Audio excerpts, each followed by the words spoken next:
समझते हैं ifactioner.com के इस वीडियो ट्यूटोरियल में इंग्लिश के वर्ड एयर का मीनिंग हिंदी और उर्दू में, और फिर बनाते हैं एयर को यूज़ करते हुए 3 सेंटेंसेस ताकि हमें इसका यूजेज करना भी आ जाए।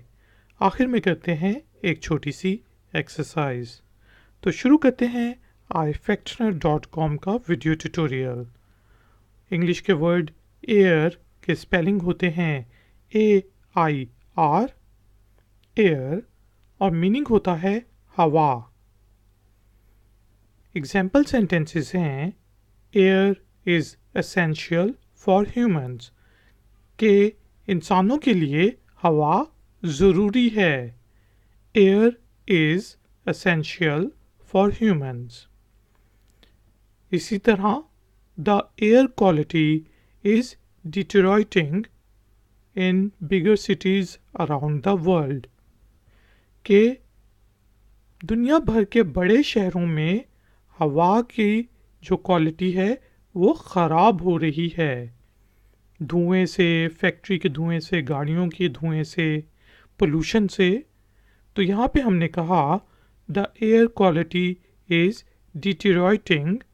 डिटेरियोरेट होता है ख़राब होना, बदतर होना, in bigger cities around the world.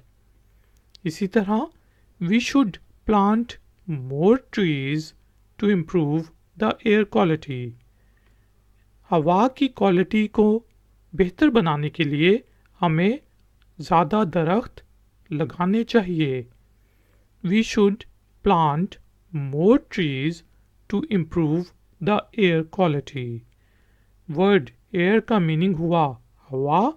Sentences बनाए air is essential for humans, the air quality is deteriorating in bigger cities around the world, और we should plant more trees to improve the air quality.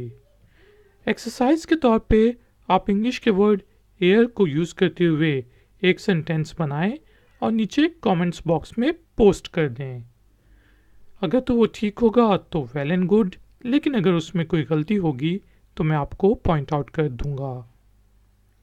कि please video को like ज़रूर करें और share ज़रूर करें। अगर आप नए हैं तो चैनल को सब्सक्राइब करके बेल आइकॉन को प्रेस कर दें। ये ट्यूटोरियल और ऐसे बहुत से ट्यूटोरियल्स आप ifactioner.com पर भी देख सकते हैं।